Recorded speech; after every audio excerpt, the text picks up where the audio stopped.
Going live. Which channel it is? Cybersecurity Africa. Just check once if we are live on the another browser.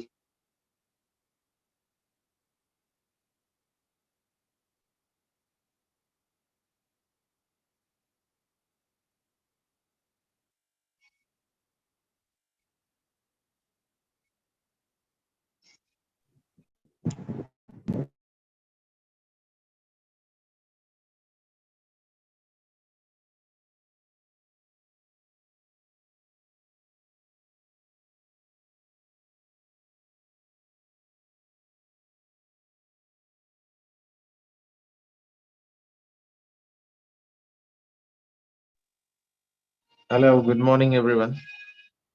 Hi, Bonaventure. Thank you very much for arranging this expert talk too with the Digital Forensics series. So last time we were with this Network Fundamentals series. This time we are with the Digital Forensics series. Okay. Bonaventure, am I audible to you? Hello. I think his mic is on mute. Faizan, can you help him to unmute it or make him a co-host so that he can? Surely, just give me a moment, sir. Mhm.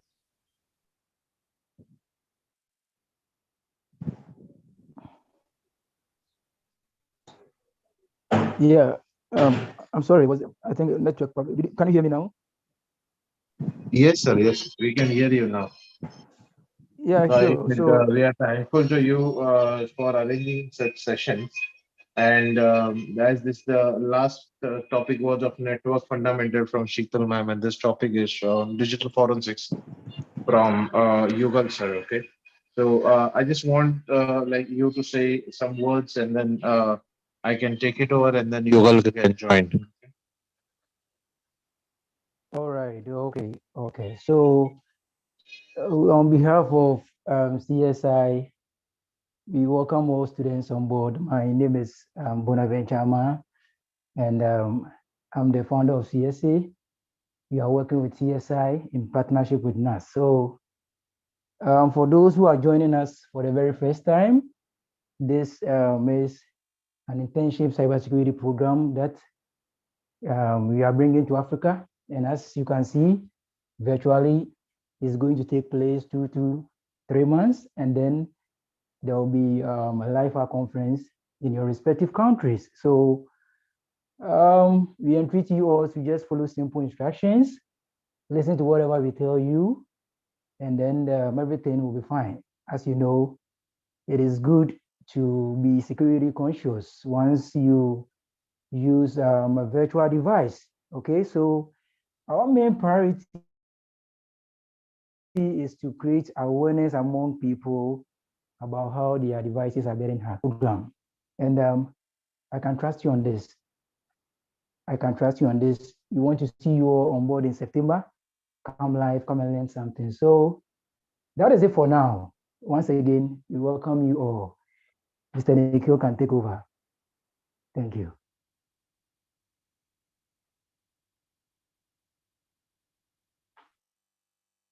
Yeah, thank you very much for your kind words. Yeah, and appreciate all your efforts. So, literally, it's taking all lot of efforts from the back end. I mean, arranging this type of sessions, collaborating with people here, and now not only in the Africa, but we are like growing worldwide, and that is where he's also helping us a lot.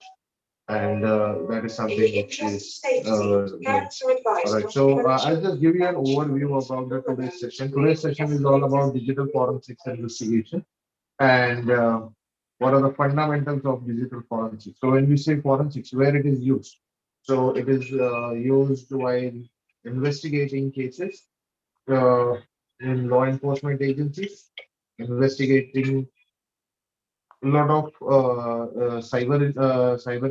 cases like ransomware attacks, like malware attacks, like a lot of type of data breach incidents. So these are all the types of cases where digital forensics is used. Rather than cybercrime investigation, digital forensics is nowadays used for solving traditional crimes like murder, like kidnapping, like dictacy, like missing people, and a lot of things. How it is used? Because every now you and me, everyone is using, we can say, um, Hello, Mr. Nikhil. Mr. Nikhil. uh-huh. The students are saying they cannot see anything. They are saying that on YouTube they are still on waiting. So I don't know what's happening. Just they have to refresh and go to Cybersecure Africa YouTube channel. Uh, I just have to make sure that they're on the right channel or not. I'm not sure. So it's They said they youtube.com can't see slash anything. Cybersecure Africa 1.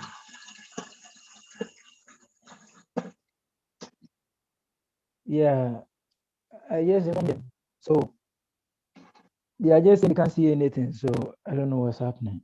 Okay. All Can right, can I've you told them see to that on the refresh. browser? Can you see that on the browser, Bonaventure? On any another browser? Okay, Hello. let me check my website. Yeah. Yeah, yeah. Yeah, so I'm going on YouTube. Yeah. Okay.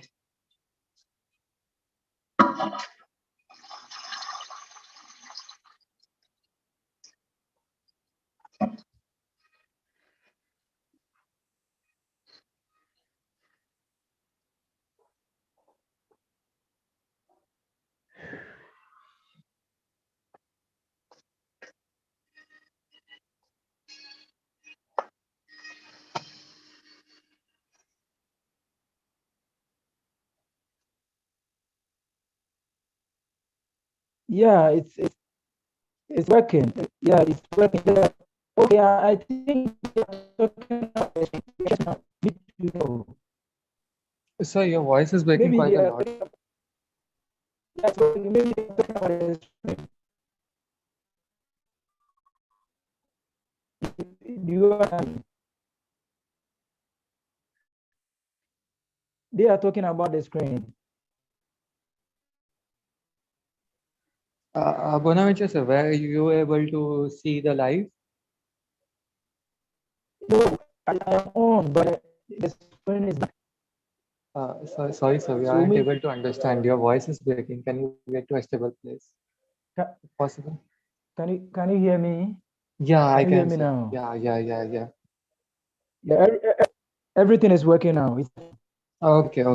Great. Sounds good. Sounds.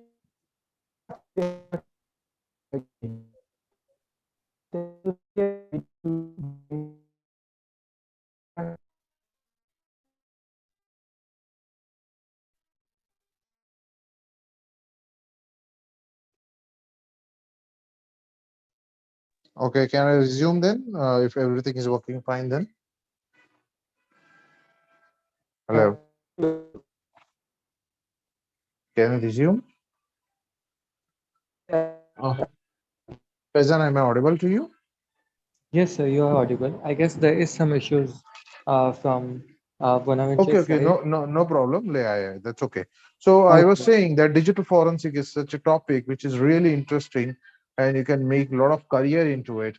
And probably next time I may talk about how you can make career into it, and upgrade your skill set, upgrade your knowledge in digital forensics. What are the cases we are working on? But before that, we need to understand what are the fundamentals of digital forensics. And that's what the session is of today.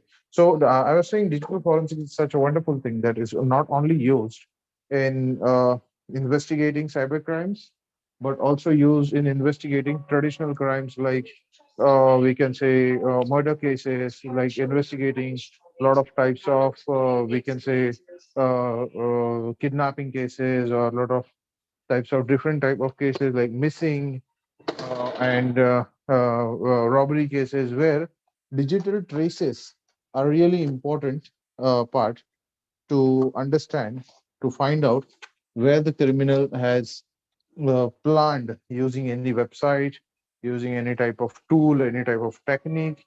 That is really important. So that is the reason digital forensics is a very important and a vast thing which can be used for investigating a lot of cases. Now, let us talk about the techniques. So, one is the open source intelligence network technique, which is used for digital forensics. Secondly, is social media analysis. That is also one of the things which is used widely. These are all the things basically which are used in digital forensics. So we help law enforcement agencies also a lot in tracking down digital forensic cases and another other cybercrime cases also. So when we say digital forensic cases, so we have tracked down one of the missing cases. So I'll just start with a case study of the missing cases. So there was a girl who was missing from.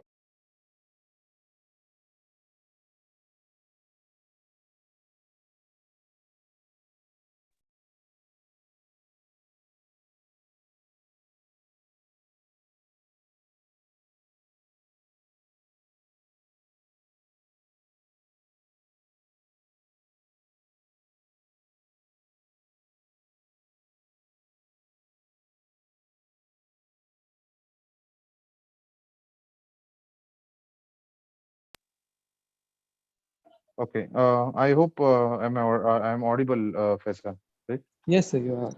Okay, okay. So I'll just share you one case study. So there was a missing girl. How we tracked it using this digital forensic. So she left her phone at her home, and then when she left the phone at her home, it was locked. So we unlocked the phone using some coding like techniques, and there was some pattern or pin lock on the phone.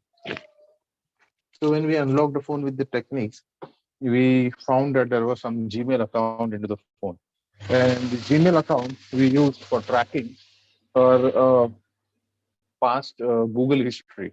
And obviously, further going sessions, we'll be sharing you the techniques also. And we got her Google activity history, which she cleared from the Google Chrome browser, but it was still present into the activity. And we found that the planning of this escape was going since 3 months. And this is how we got to know the locations where she planned to escape. So she searched the routes via railway, via railway, I mean train, via road, and then via flights. And then she ended up booking online train ticket and then rail ticket, and then we got the unique booking numbers and everything, and that is how basically she was traced. So with whom she was escaping, so we got all the Google photos history, then what was the intention of the escape. So everything is possible because nowadays everyone is searching everything online rather than talking on the calls, and so you search online, get some of the other way recorded, right? So there are a lot of case studies, but now I'll take a hard stop and I'll hand over to our today's speaker. So thank you very much, Yugal sir, for joining. And I'll hand over for example to introduce Yugal sir. And Yugal sir will today Welcome, Nikhil take sir. us, Thanks. take us through the fundamentals of digital forensics. Okay. Hello, Okay. hi, Thank you. welcome. Thank you.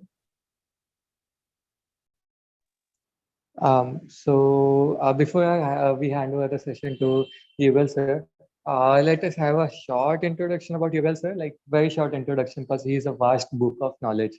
So, Yugal sir is also known as Cyber UV. He has various James of certifications in his profile, such as CCNA, CSAP, DFE, CCICT, CMO, and many others. So he has been a digital forensics investigator and researcher, and he has also worked as a cybercrime investigator and is a member of forensics, has been speaker and mentor to a number of students and at a number of occasions. He is involved with law enforcement agencies across states to help them in financial frauds, identity thefts, email frauds, and even CCTV forensics and mobile forensics. Just a few number of things that he has done alongside government, and he has also worked with corporate sectors. So without further ado, you will, sir, you can take over the session. Okay, thank you, Faizan. So just I would request you to allow me to share my screen. Sure, sure, sir. You must be having the rights now. Yeah, thank you for that. So first of all, talking about today's session, I welcome all the participants here to the today's session, and it is my pleasure to take a session on digital forensics internship here. So I have had my one session earlier also for India, and now one session for Africa, and I'm very thankful to Nikhil ji for giving me this opportunity. So, talking about today, we'll be talking about digital forensics, and forensics is, as very rightly mentioned by Nikhil ji, it's a very interesting field, and it's a very opportunistic field where you will never end up with something to do. You will always have something new to do. You will always have something new to discover, something new to tell, and something new to find out. And always you will be getting some new opportunity. Okay. Now the session is let's start about me. So talking about me, firstly, my name is Yugal Pathak, and I'm working as a digital forensic analyst with E-Supported Technologies right now. And I have been always working the roles of cybercrime investigator. I'm author and member for a leading forensic journal, which is first India's forensic journal. Then I'm a speaker, and I have been mentor to many students. People call me mentor, but I'm just helping them out, shaping their careers, and that's what I like. My areas of interest basically are including digital forensics, incident response, and intel gathering. So if you have anything regarding that and you approach me, I'll be always helping you out in writing research papers, writing books, articles, in discovering something new and researching. And with that, now we move to our today's topic. See, so our today's topic is DFIR, a storehouse of challenges. Now, the starting line itself tells a storehouse of challenges means it has a lots of challenges inside it, and that storehouse is only what keeps you always motivated and always enthusiastic to work into digital forensics, and you will never get bored out of this field because there is nothing you will be repeating in your life. If you repeat also a case, it always has something new, something, a new flavor, a new theory, a new suspense, which will always drive you out to get into the case.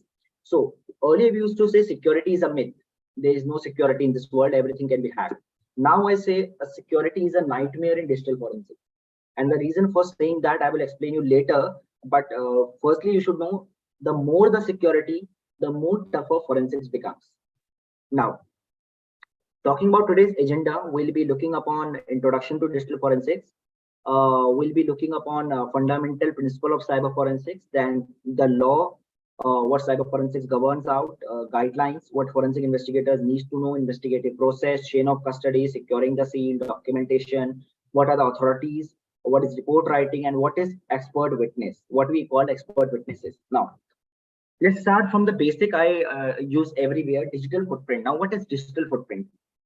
In today's life, everyone is connected to some kind of digital platform. Now, what kind of digital platform it may be? It may be some kind of social media platform. It may be some kind of uh,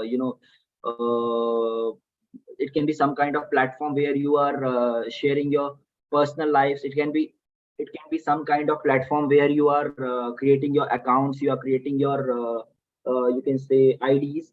So if I start from basically, you are having a social security number, right? You are having your phone number, you are having your email ID, you are having your Facebook ID, Google ID, your Instagram ID. Then you have your Amazon accounts, Flipkart accounts. You have all those your social media accounts and social networking profiles. Then they are connected to your email ID. Email ID is connected to your job profile. It is connected to your academic profile. It is connected to your health profile. So we have PIFI, PIHI, and PII: personally identifiable information, personally identifiable health information, and personally identifiable financial information, all three connected through a common pointer called our phone number, we say email ID, we say it our social security number, we say it our government ID number. Okay, we say it our some kind of you can say bank account. Okay, so all these are interconnected. Now, what we do when we are buying something from Amazon, what we are giving to Amazon? We are giving our address, our home address. We are giving our location, live location access. We are giving our phone number. We are giving our payment details. We are giving our knowledge about our name, our date of birth, our phone number, our email ID. Then we are also, if we are giving the gift to some of our neighbors or some of our friends, we are also giving them details about our relatives, about some special messages we are writing on them, some those messages also we are giving to them. Then when we are using Amazon on our mobile phones, we are giving them our choices, what our choices are, what are differently, what our buying preferences include, what places we are visiting, from which websites we are trying to buy. Okay. Then also on Amazon, if we are having Prime, we are, what we are watching we are giving them, what we are listening on the Amazon Prime, that we are giving them, what we are browsing, what books we are reading. So actually, if you see about Amazon Prime account of a person, you can map his complete profile. Similarly goes to Google. In Google we are having YouTube. From your YouTube history, I can find it out what your thinking is, what videos you are watching, what is your interest, what disinterest you, what things you are curious about, what things you are trying to find out, what kind of advertisements you are seeing, what products you are browsing. So actually, I am getting your complete social profile, your physical profile, your mental profile, and exactly your financial and personal profile. Everything from what digital footprints you are leaving. Right now, coming to next slide, I'll show you just a small picture here. Just check it out. How a digital footprint looks. From your LinkedIn, your job, your work-related profile, your Facebook, your YouTube, your Google, your Snapchat, everything is interconnected. And digital footprint is nothing else just a physical footprint which you leave behind online. It is a trail of data that is associated with you, with your online name, and digital footprint is permanent. I will repeat this: digital footprint is permanent. It cannot be deleted.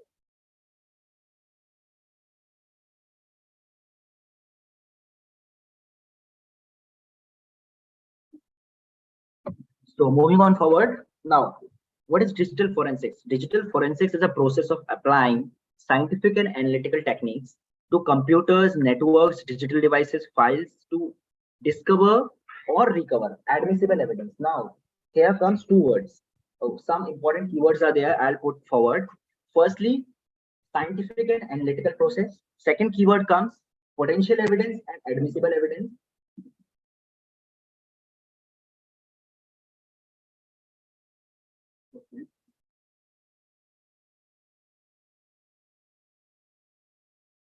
And third term comes what you are having electronic devices. Now, what kind of electronic devices can be a evidence? Let's check it out.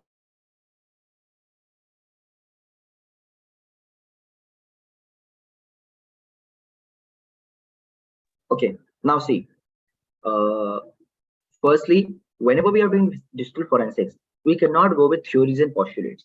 We are always going with some scientific techniques, and scientific technique means they can be proven into the code, they can be written into the report, and they are reproducible. Reproducible means whatever we have done in the lab can be reproduced later if it is asked in the court. So that reproductivity has should be there with the evidence, and whatever we are applying, it should have some kind of scientific proof, or it should have some kind of use case. We cannot just say that we can look on this evidence and tell that this evidence was connected to the case. No, we have to do a scientific experiment. The experiment should give a result, and that result report should be attached with the case. That way we will say it is a scientific proven thing which we have done there. And analytical technique means we are analyzing the case and each and every evidence, and we are connecting it to the case information we have. For example, there was a murder case and you get a hard drive. Now watching the images of a hard drive cannot tell that whether these images were connected to the case or not.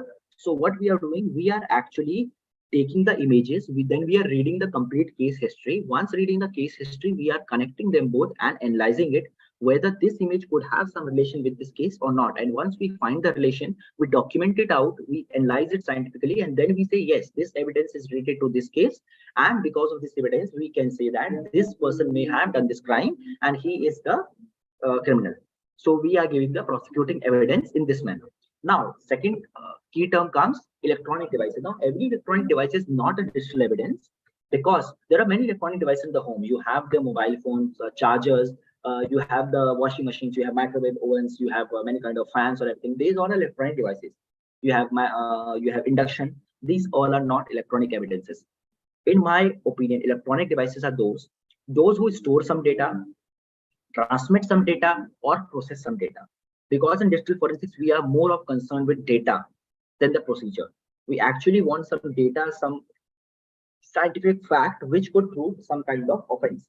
So for example, there is a mobile phone, it is storing data, it is transmitting data, it is processing data. There is a laptop, there is a computer, there is smartwatch. In terms of IoT devices, there is a smart band, which fitness band, which we are wearing, which could give us the GPS history, which could give us the movement history, where the person was moving. I'll give you an interesting case.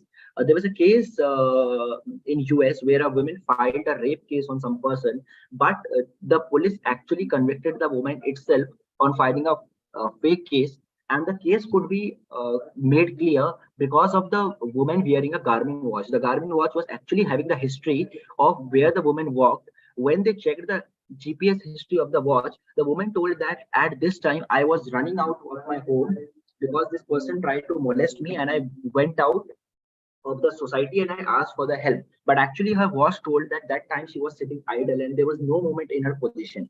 So that could prove that woman theory was wrong, and she was actually faking out the complete story. So this way, our digital devices, the digital footprints which we are living, when we are idle, when we are walking, how much we have walked. If I say that I reached this place in 20 minutes, it cannot be just understood by just my saying. If anyone want to counter check it, if I am wearing a smartwatch, he can check the smartwatch history, how much I moved, what was my pace, what time I covered, which location I reached at what time, and what was my total distance covered. So that could actually prove if I am saying lie or if I am saying right. So this is how digital evidences come into the court, and they come into the picture, and they're actually working to disprove the theories which people present into the legal matters whenever they are taking some case into the conviction. Now, it is the integration of identification, assessment, seizure, preservation, imaging, and analysis of digital evidence. Now, there are many buzzwords here. Firstly comes identification. Identification means we are basically identifying what digital evidence is. In identification, we are doing assessment. What is a digital evidence? What not is a digital evidence? So in the assessment, what we'll be doing, there are hundreds of hard drives, hundreds of mobile phones into a crime scene. Now, when you're going to a cyber cafe, you may find 12 or 15 computers. Each is having one TV hard disk. You cannot seize all of them. If you're seizing all of them, in that case, you'll be a fool, because you have to analyze that much of data and actually find out where your real evidence is. In fact, if you know that your evidence is being into a single computer which is having a 1 TB of hard drive, you should just seize that computer. That will decrease your hard work, it will increase the efficiency of your investigation and give you the evidence very easily. So identification of digital evidence is very, very important. We cannot take everything from the crime scene, seize it out and analyze into the lab, because that will just increase the time we require to analyze the evidence and our hard work. Secondly, seizure and acquisition. Now, seizure and acquisition has to be lawful. You cannot just, pickpocket someone's phone or snatch a phone from some criminal, put him into the jail and take it into the court. It will not be accepted. You have to do the proper legal procedure. You have to get the signature of the person who is doing the offense. You have to get the signature of the officer who is working in the case, who is working as the IO. And also you have to get the signatures of some evidences there, some witnesses there who are actually certifying that the procedure was lawful while the seizure was done. So actually you are going with complete legal process. While the seizure, you are also mentioning the details, which mobile phone was seized, which digital device was seized, its serial number, its model number, its date and time of seizure, the reason of seizure, what was the condition of the phone or the device when it was seized, what was into the screen of the device, in which position it was switched off, it was on, and from what location you are seizing it, and what is the regarding the case, what are the remarks of the people there. So everything you have to mention into a seizure memo. There is a seizure memo or a seizure note we are giving to them, which is having a specific format according to the law of the country, and you have to fill it lawfully, properly. You have to get it signed and attested, and then only you can take the device from there. Plus, you are also giving a 65B certificate later when you are analyzing the evidence, that whatever the evidence I have collected, it is true to my knowledge. Whatever the data I have analyzed, it is true to my knowledge. And if something is wrong, then I should be held answerable for that, because you are the one who is analyzing it. Okay, and there is one more component we come into the picture, which is chain of custody. Now, what is chain of custody?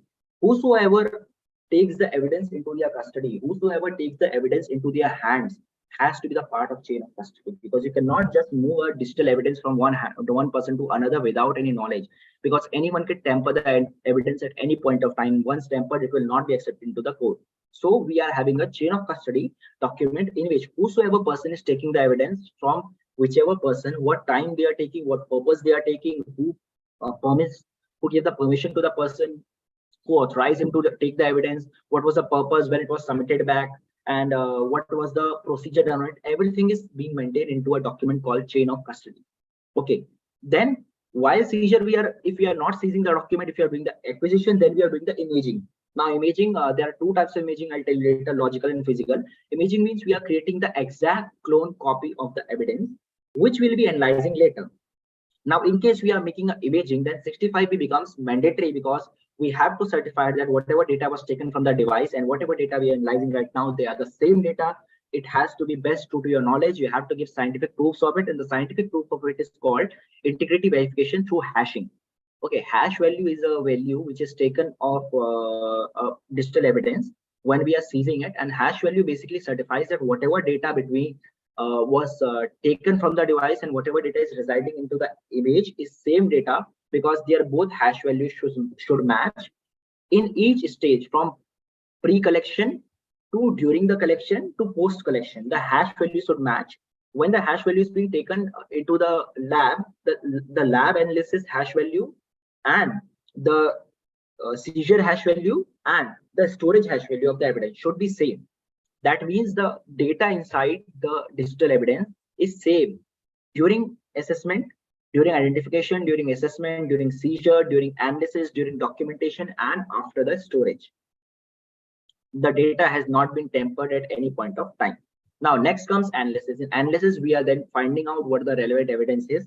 And whatever we are finding out, we are doing the documentation. The documentation process itself starts from the seizure of the digital evidence. What time we seized it, what time was taken to image the device, what time the imaging started, what time the hash verification started, what time it finished, who did the hash verification, who was the officer there who was authorizing it, who was the person there who was doing it, okay, what are his remarks by seeing the evidence, what was the condition of the evidence. Everything comes into documentation, because this documentation is required into the court of law whenever you are presenting the evidence, because in case anything is being questioned out by defense or by the prosecution or by some party, you should actually have a proof and a answer for that, why it was being happened and why it was being done, and was it lawful or unlawful.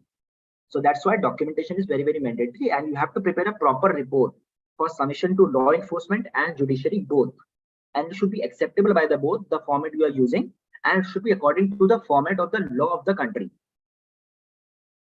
Now, talking about the normal process, we are having a smartphone, we are collecting it, we are imaging it or acquiring it through forensic tools. We created the image or the backup of the mobile phone. Then we are doing the extraction into the laboratory. After extraction, we are doing the analysis of the evidence. And at last comes the verification and the validation. Now, verification and validation should be the smartphone which is collected and the data which is analyzed. It should be same. So then we comes a verified report that yes, the evidence was collected properly, it was analyzed properly, and the report which is given is acceptable into the court of law. So this is a normal procedure. Now, there are two roles in computer forensic investigation when we talk normally, although there are many roles, but mainly we come for the two roles. The first role is of a first respondent, the second role is of computer forensic analyst. Now, first responder is the main person who is going to the crime scene, who is recording the crime scene, who is collecting the volatile evidence, who is imaging the hard disk, who is containing intrusion, or who is collecting the, who is stopping the incident, or who is intruding into the evidence and into the incident and doing the incident response in case of IR, who is preserving the evidence, who is protecting it, who is packing it, sealing it, and who is actually checking out how the evidence will be transported and sent to the computer forensic laboratory. And once the evidence reaches the laboratory, the role of the first responder is over. But first responder has a very, very important role, because how he collects the evidence, how he's recording the crime scene, how he's actually imaging it, how he's doing the hash verification, how he's collecting the evidence, and how he's packing it, preserving it, sealing it, protecting it. Everything is very, very important, because if the evidence is not in a condition to be analyzed and it reaches to the laboratory person cannot do anything. The hash value of the evidence should match from the place of collection to the lab, as we know earlier. So in that case, the first responder role is to keep the evidence intact till it comes to the laboratory, and then only the computer forensic analyst will be able to do any kind of analysis into it. So the first responder should have actually a very sound knowledge of how to image the evidence, how to protect it, what are different ways the evidence can be tampered, and he should be aware of how to protect from those ways. He should also be aware of how to preserve the evidence, how to protect it, how to seal the evidence, and how to send it to computer forensic laboratory so the evidence does not get misplaced, it does not get tempered, or it does not get compromised at any point of time. Now, the computer forensic analyst or the investigator has a role to analyze the evidence into a very clear manner, concise manner, and prepare a proper report which should be presentable into the court of law. And he should be aware to match everything and to check everything before accepting the evidence into the laboratory. And he should be able to properly identify whether the evidence is the right evidence, it is not tempered, and yes, it is valid for the investigation. Once then he verifies it, he will be doing the investigation into a proper lawful manner. He'll be documenting everything. He'll be maintaining a proper record of whatever he did on the evidence without tampering the evidence. He's working on the images of the evidence, and then he'll be preparing the report. Now what are the principles of cyber forensic? There are basic principles I'll be going forward here. All forensic and legal rules must be followed while working with digital data. It is a mandatory thing.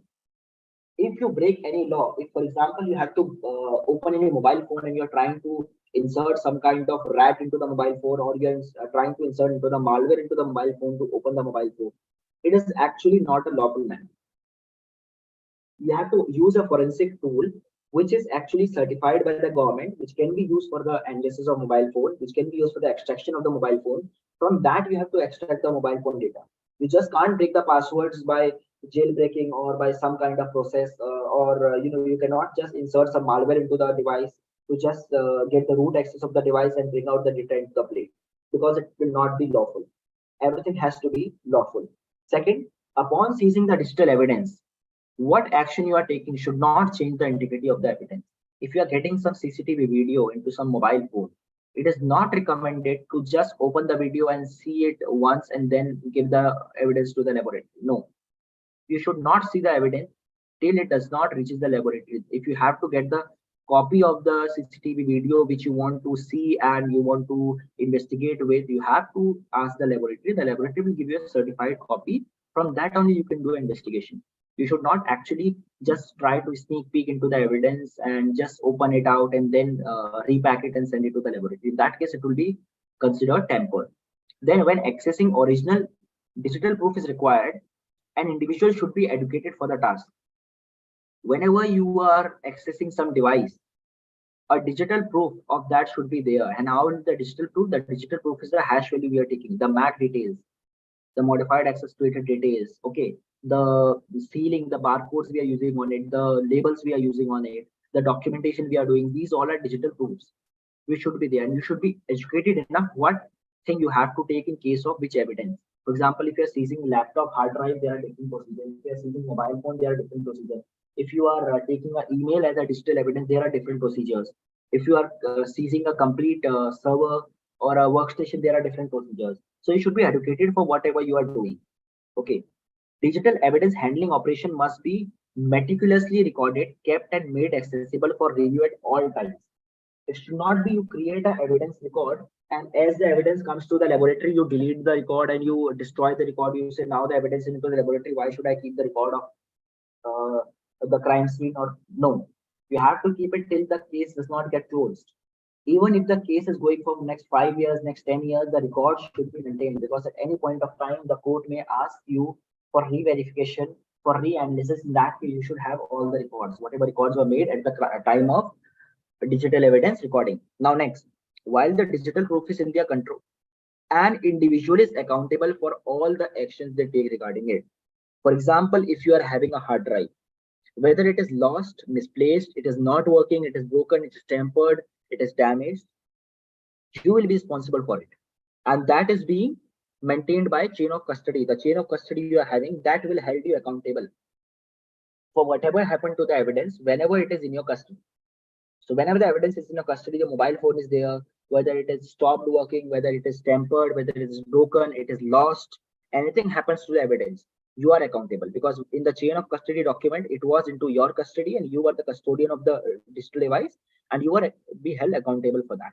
And the last, any entity in the charge of collecting, accessing, keeping, or transferring digital proof is in charge of adhering to these rules. Any person from police official to the judiciary person to the lawyer to the forensic analyst, any person who is having the evidence with him, whether he is directly connected to forensic world or not connected, whether it is he is any part of the law enforcement, it's a private company, it is a law enforcement officer, it is some kind of contractor, or it is some kind of lawyer, some kind of private third party expert, or some kind of we are sometime taking individual people who are giving us expert opinion. Everyone comes under the adhering these rules, adhering these principles, and if anyone breaks it, the punishment for all person will be same, because for Qanun, for the law, the law is blind. It takes everyone in the same manner. So whosoever shall temper the evidence will be punished in the same manner, whether any person he is, whether he is some kind of officer or he is some kind of first responder or he is some kind of the in charge of laboratory. All will be taken into the same kind of legal procedure. Next, now the investigative process. We already learned identification. Then comes the isolation. Now, what is isolation? This is the detailed view of how it happened. Whenever you're going to the crime scene, the isolation process is basically when you are separating all the evidences from other devices present there. Like there are 15 devices and I have 7 evidences. I'm isolating my evidences. Now, isolation means two type of isolation. Firstly, I will, if there are evidences which are connected to network, I will isolate from network with the use of Faraday bags or with the use of some jammers or with the use of Faraday tents, because I want to stop the network access to my devices so anyone does not take remote access into the evidence and does not manipulate the data inside it. So firstly, I'll isolate it from the network. Secondly, once I collect the volatile data, not directly, I will just remove the power from the evidence, or if the evidence is something like mobile phone which needs to be kept powered on, I will also have a mobile charger for there to keep it powered on. Okay, so I will isolate the evidence. Then after isolating the evidence, I will take the description of the evidence, its make, model number, serial number, everything. I will create a chain of custody document, a seizure memo there, which will be signed and certified at the crime scene only. Then I will collect the evidence in proper bubble wrap, in proper brown paper, in proper cotton bags, and I will seal it with the lock or seal it whatever procedure is taken into the country.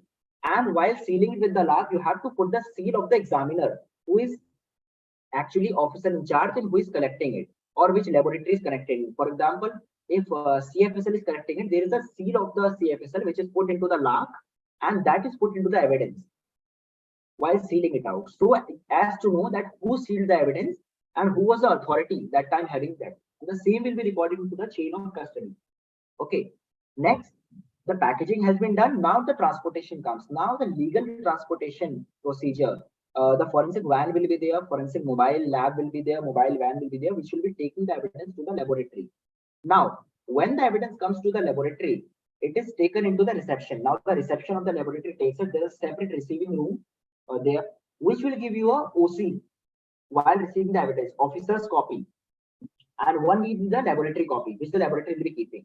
While taking the evidence, they will be matching the hash values from the crime site to the hashes they are taking at the time of admission in the lab.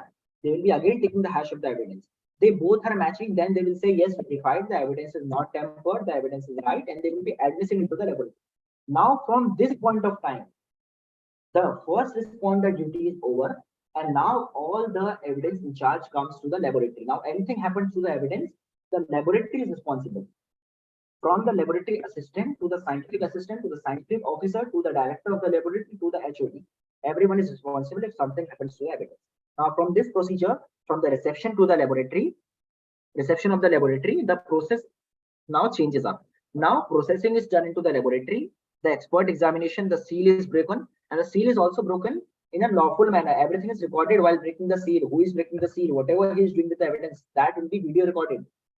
That will be taken. The photos of the evidence will be taken. Everything will be documented again. What time the seal was broken, what time the analysis was done, everything, and they are storing it properly so that the evidence does not get tampered.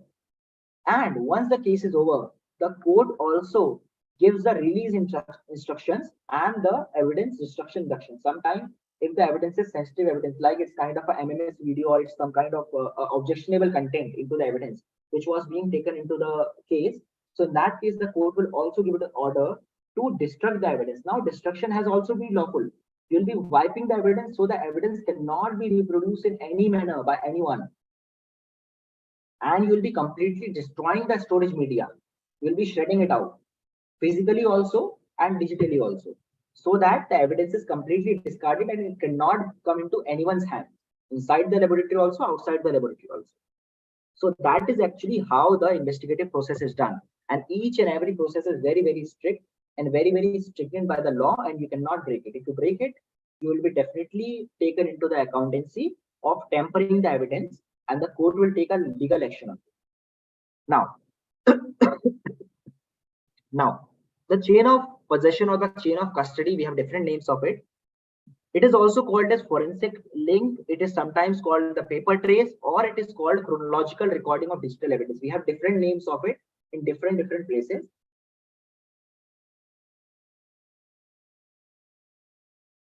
But the proper legal name is the chain of custody. Now, it denotes collection, order of management, transmission, and analysis. In addition, it records who handled the digital evidence, when and why it was gathered or moved, and who handled it. It is basically protecting the integrity of the evidence from being contaminated, which could change its condition and it is crucial to uphold the chain of possession. The electronic proof used in the court of law may be contested and deemed inadmissible if it is not kept. If you don't have the chain of custody document, however important the evidence is, even if it is a single and the only evidence of the case, it will be considered inadmissible. Now, imaging. Now, while imaging, you have to keep two things into the mind: the MAC details and the hash value. MAC details means not the media access card details. The MAC here means modified access created. The time and date of the evidence seizure, when it was last modified, when it was last accessed, and when it was created, the image was created. Okay.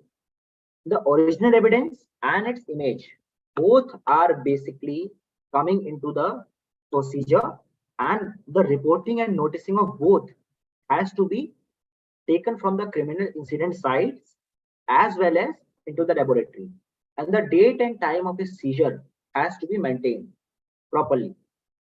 Now, date and time has to be into a proper format. Date and time, the time, both times, into the UTC also and the local time zone also.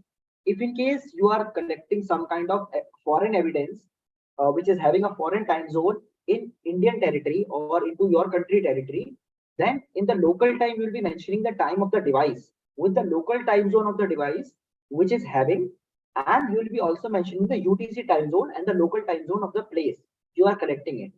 And the third will be the universal time constant, what is being going on that time.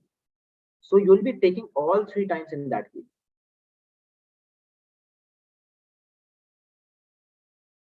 And now the question comes, why repetitively we are taking the time zones?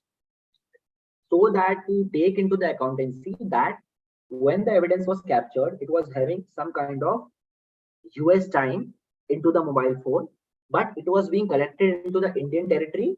Now in US territory, the time zone is this, in Indian territory, the time zone is this, and universal time constant was this.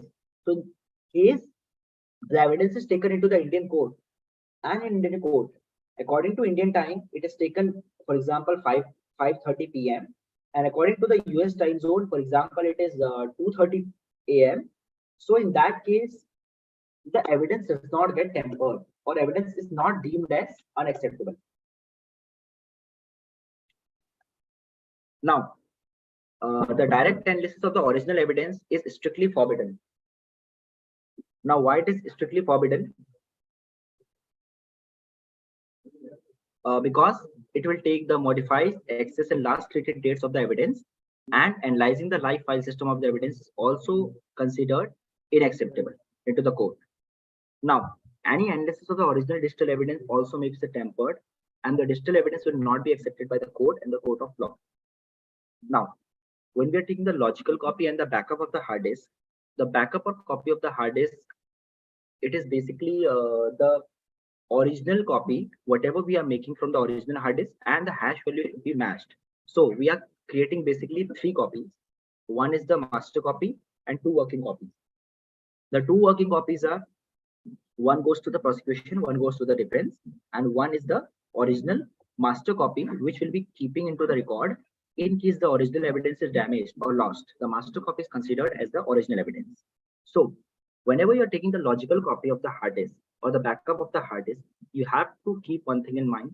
The logical imaging does not take into the allocation, the unallocated area, the swap files and the files lab, which is the area where all the deleted files are there. So if you think that there is some deleted files into the evidence present, you have to always take the physical copy. The logical copy won't give you the deleted files or the deleted data.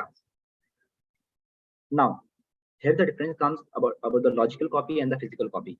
Now, in the logical copy, only the active data of the drive is being captured and only the active data is being collected. Now, if we are having the active data that does not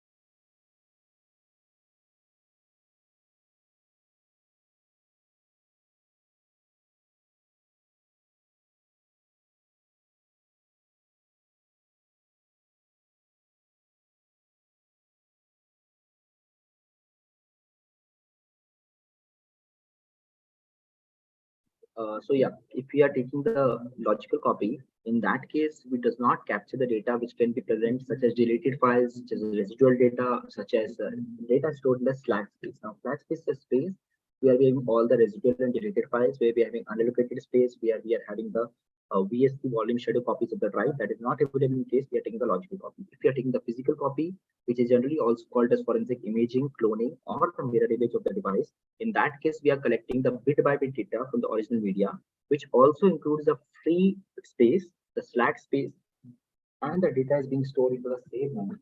This is what into the original evidence.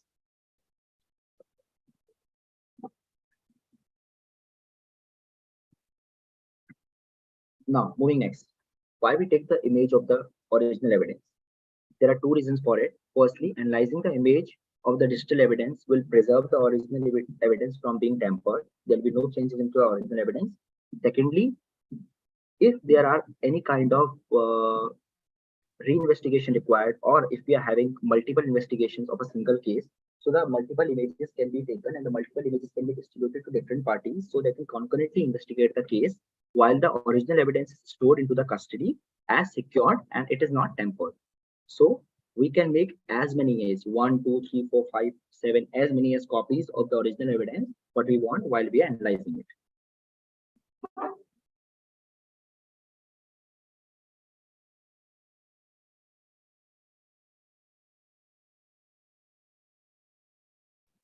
Now, next comes the disk write blocker.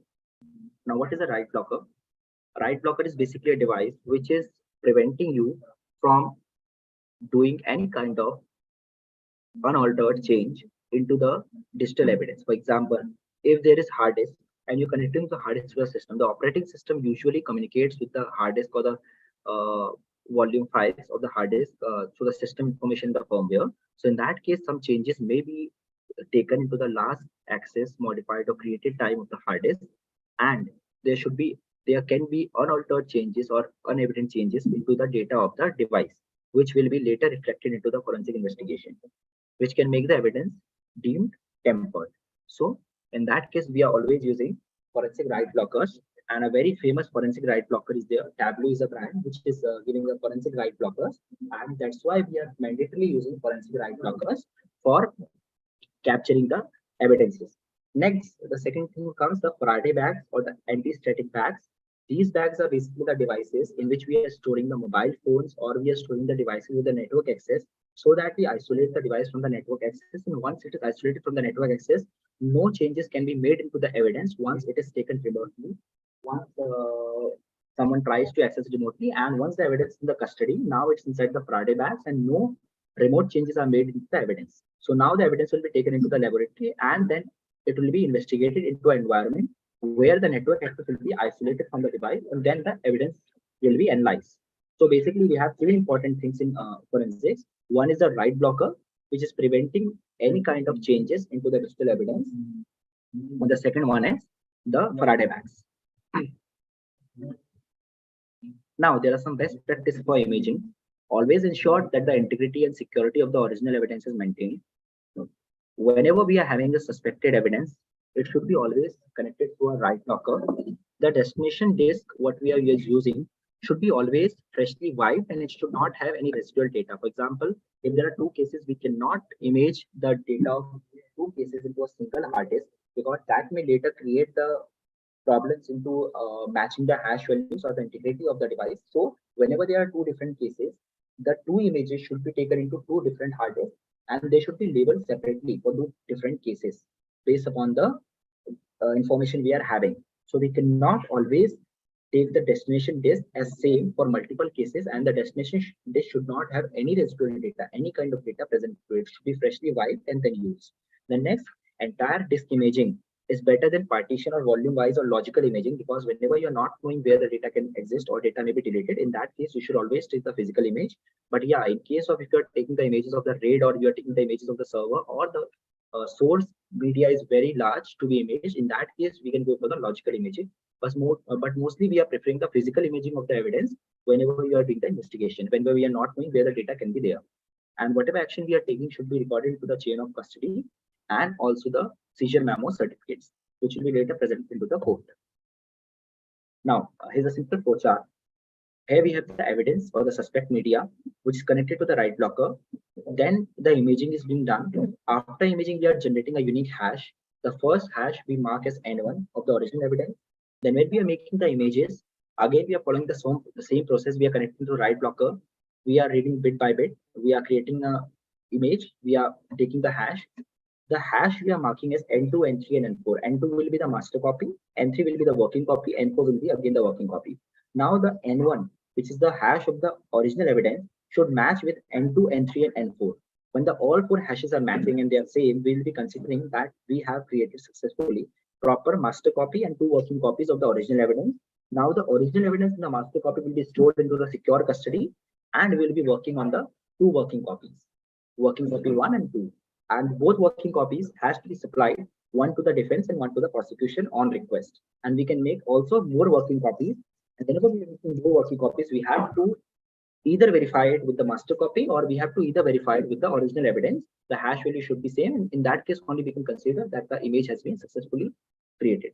Now, now come next. What are the best practices? Always we have to document the make, model, serial number, size of the hard disk, and also we have to keep into the account what time the hard disk imaging started, what time the hash verification started, what time it ended, and we have to keep it all into the seizure note.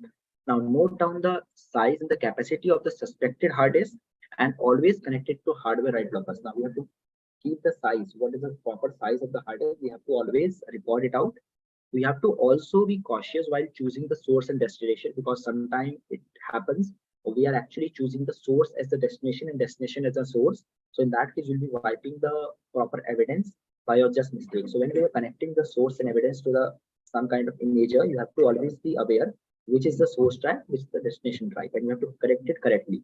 And always you have to make a raw image in case it has to be acceptable by some kind of Linux investigation, some kind of Windows forensic tool. Usually we are going for E01 image, because E01 is usually most acceptable and acceptable by most of the tools. But in case if you are saying for a proper image, we should always go for raw image, which is .dd format. Now,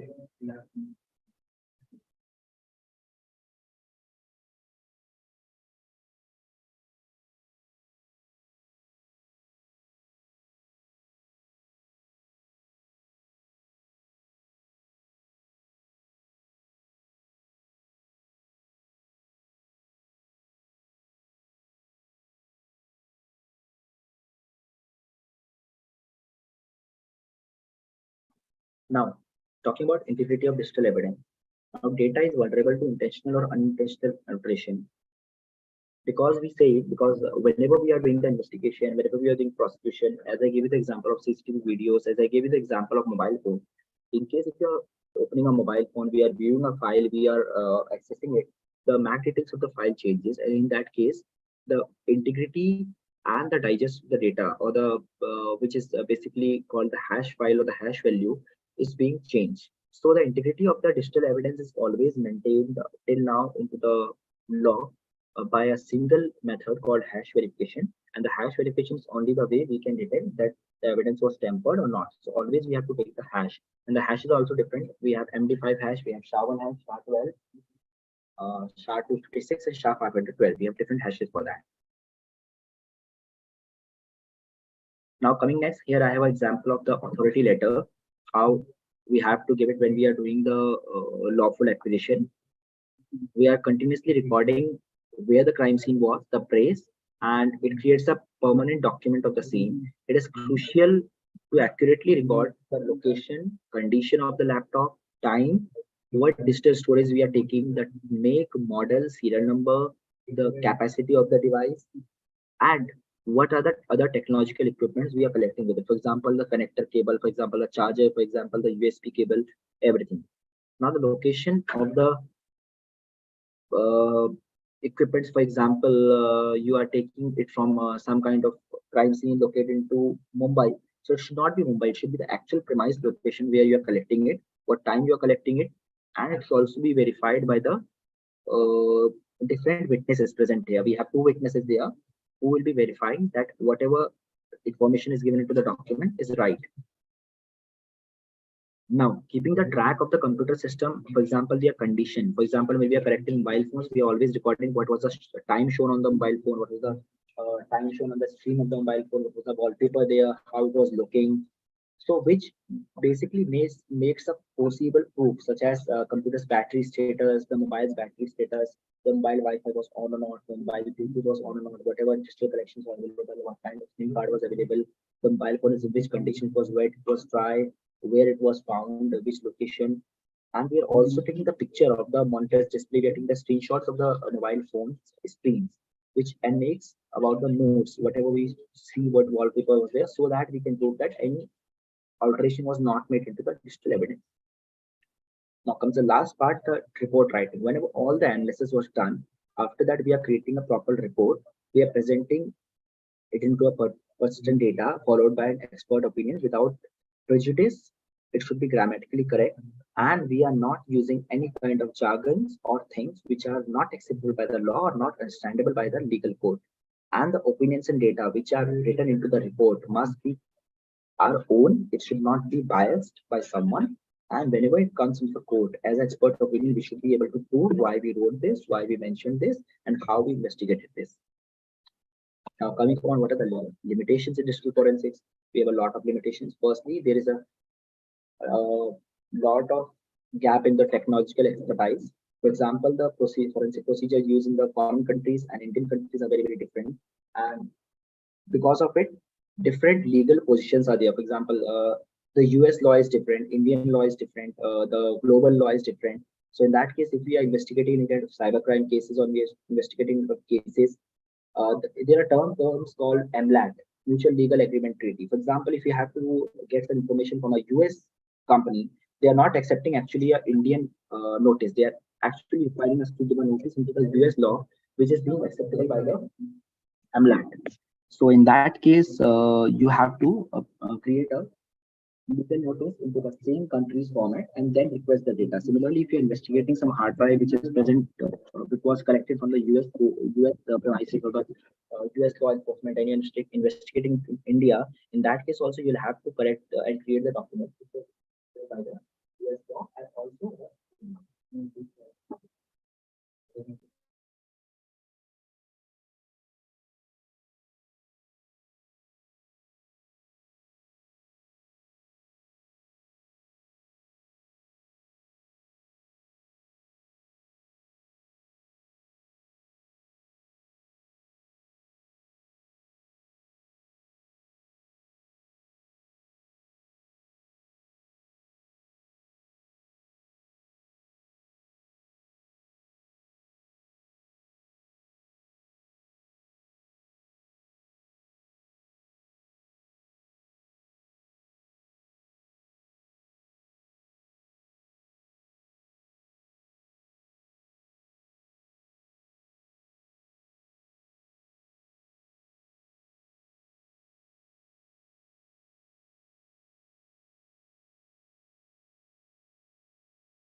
Hello, am I audible?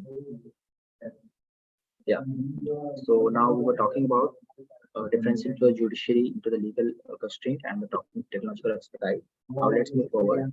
Now the second limitation comes upon the efficiency, expertise, data recovery, timely action, and the countermeasure tackling. Now, let me explain you what are these. Firstly, the efficiency comes the recovery and retrieval from the tampered disk, broken, burnt, etc. is a very big challenge because whenever mobile phones comes to us, which are sometimes wet, which are broken, which are damaged, or the screen is damaged, or the evidence is burnt half. In that case, the only option which is left up is chip off or JTAG or ISP, which is not actually available readily into most of the laboratories, most of the places. And these are very extreme methods which require a good technological expertise, a good hand of the examiner. Plus, the examiner should have a knowledge of better knowledge of hardware and better knowledge of evidence on its working. Secondly, the recovery and retrieval of deleted corrupt data, root files, registry. Sometimes these becomes a challenge because most of the people are not aware of how the data is being stored in it, how data should be retrieved, and sometimes without retrieval of this data, the evidence becomes ineffective or we are not able to extract anything from the evidence and the report gets blank. Third thing is the time lapse in data recovery, retrieval, and consequences is very, very consequent because sometimes we cannot say in how much time we'll be able to recover the data. The time taken for data recovery, the time taken for the evidence to present in the court is very limited. The court gives a limited time, but actually we never know how much time it will take for the evidence to be there, especially in the case of mobile phones. If you want to open the mobile phones, you need to extract it from mobile phone. Sometimes it takes a lot of time. It takes months. It takes years on researching the right technique, the right method for actually extracting the data from a specific evidence. In that case, you have to understand. You have to have a good understanding of how the forensic techniques are working, and the law enforcement and judiciary should also have the right understanding of how the digital evidences are, so that they do not can create extra pressure on the forensic analyst for recovery of the data in a timely and fast manner. I do not say the recovery of the evidence should not be in a timely manner, but sometimes in extreme cases, in that case, the sometimes the procedure takes a lot of time. In that case, the court maybe does not accept the evidence to a later stage, or they discard the evidence. So they should also be a little bit flexible in that case to understand how the time lapse is going on and what are the procedures being done with the evidence and how much time it will take. The last is NC forensic software, the anti-forensic technique. Most of the mobile phone today comes with the anti-forensic technique. Like most of the tools are not working on it. Most of the agents are not working on it. Like factory set lock is there, factory set protection is there. We are having log bootloaders. We are having TPM based security. We are having M1 chips in Apples. We are having encrypted data. All these are basically anti-forensic techniques which create hardship for the forensic procedures to be done on the device, and the creation of a temporary forensic evidence or the extraction of the data becomes tough for us. So all these are basically technological limitations and challenges. Now, talking about a curious case of missing data, companies expected two senior employees to be involved in the data pilferage and unethical case. Data pilferage means data, we can say it, the theft of data or extracting the data from the company without its permission. Now, therefore, they had referred the case to some kind of investigative agency to continue the forensics. Now, initial forensics showed that for both the machines which were being investigated, the data was missing from 4 years, from 2012 to 15. And however, no data was attempted to be deleted by the users on doing the investigation. Now, later when the deeper study was taken out, was taken into the account that C16 was a software which was named anti-forensic software, which helped user delete all the data without being leaving traces on the device, and all the history, cookies, various software-related logs, and everything was being removed. And after removing the data, there was a encryption software which was being used to remove the traces of the files from the devices, like unwanted devices, deleted files, information that we have transferred or something. So this way they removed the all the details from the device. So these were the anti-forensic software which were used there. Now, coming on the bandwidth challenges and the limitations. Now, lack of digitalized records into the laboratories is a very big challenge. Now, in most of the laboratories today, also the paperwork is being followed and the manual screening of the evidence is done. There are no barcode system, there is no QR code system. We are not having automated system for that. We are not having the digital platform for that. Okay, for maintaining knowledge, it is all done in the paper. That sometimes hampers the procedure because it could not be maintained or the paper is lost, and that is the evidence becomes unacceptable. Now, next is the lack of integration across the department domains. We have different departments which are having different procedures for accepting the evidence. So they are having different forms, different chain of custody procedure. They are having different 65 forms. So in that case, cross-functional forensics, like transferring one evidence from one department to another department, it creates a problem sometimes. The acceptance of the evidence, the resources, the cost and time of transferring there, the legal procedures required, the permissions required, everything takes a lot of time and makes the forensic process harder. A laptop is strict norms. Now, what are the strict norms? The strict norms on how to store the digital evidences, how to analyze it, and how to keep it into a secure storage so that it does not get damaged. There is no centralized storage of the digital evidences. There is no central database we have of the digital evidences, and leaving each evidence, each institution, each team decide their own metrics. They have their own ways of storing the evidences. They have their own laws, and actually no one is following the actual law which is made by the government.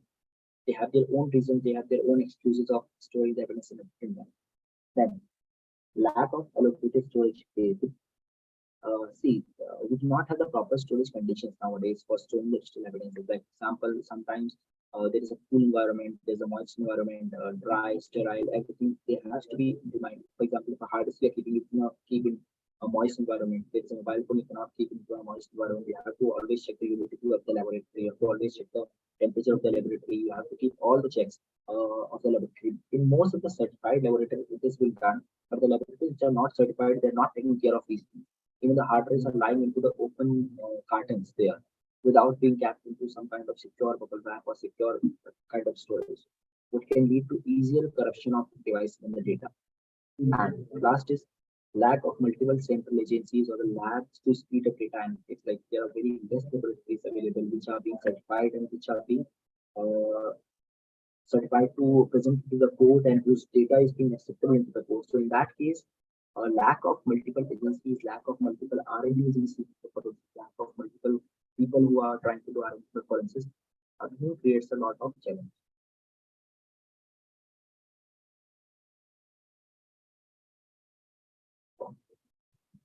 Now coming upon the resource-based challenges in terms of manpower, I will say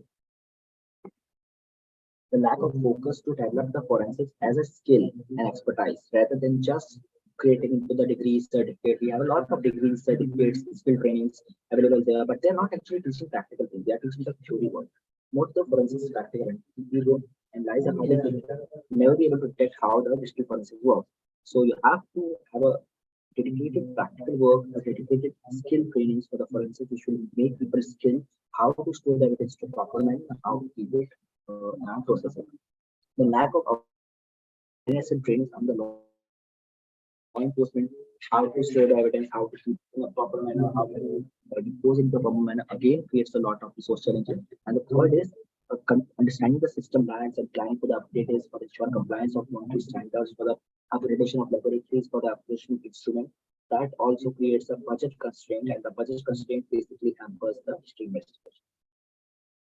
Now, coming on the career, talking about the career, digital forensics is a very fast growing career, and it is being if we are taking it into account, the digital forensics is the most demanded career today in the world, and digital forensics is a field that's growing very extensive into the world. And people basically nowadays want to jump into the digital forensics because digital forensics is a field which is not requiring a lot of certification, but you require just the right skill, the right mindset, and you just require the right platform to practice it out. And once you have this, you can just jump into digital forensics. I say you do not require specific degree, you do not require specific thing into something. If you are having a specific certification, you're having associate degree, bachelor degree, postgrad degree, postgraduate certificate, master's degree, doctorate, anyone can come to digital forensics. Literally anyone. So in that case, what you have to do, you do not have to have a specific logical ability or a specific mindset or some kind of preparation to come into digital forensics. In digital forensics, if you're having the right skill set, you can easily come into it, whether you're certified or whether you're having a degree, whether you're having a doctorate or anyone. Now, what different job functions we have? We can do a function of a digital forensic technician. We have the role of a digital forensic investigator, first responder, R&D scientist. We have the role of a digital forensic analyst, examiner who is working in the laboratory, the first responder who is working to the crime scene. You can be a lab director. You can be scientist in the laboratory. So we have various job functions. Then coming to the IR, we have different job functions like incident response analyst, SOC. We have the operation to the security operations center. We have the scene operations.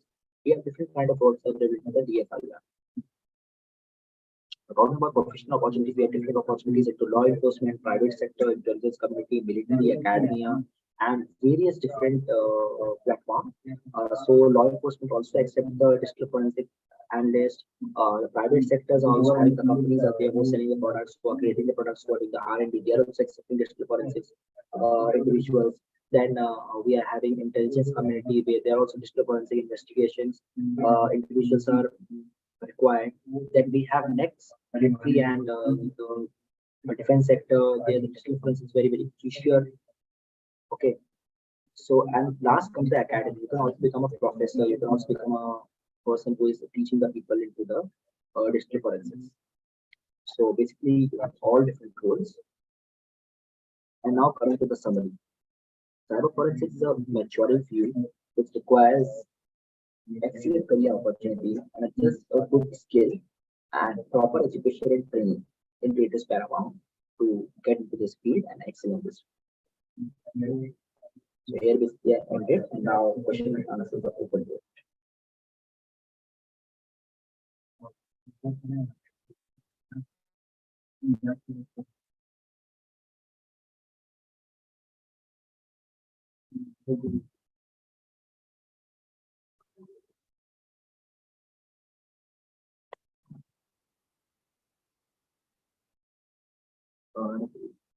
Faizan, are you there?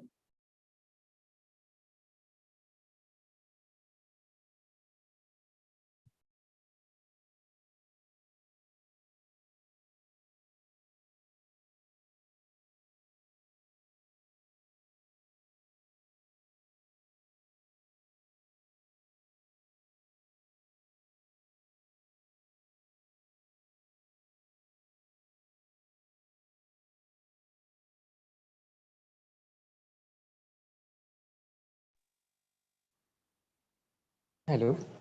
Yeah. Yeah, I was actually going to the chat and I actually couldn't find any questions.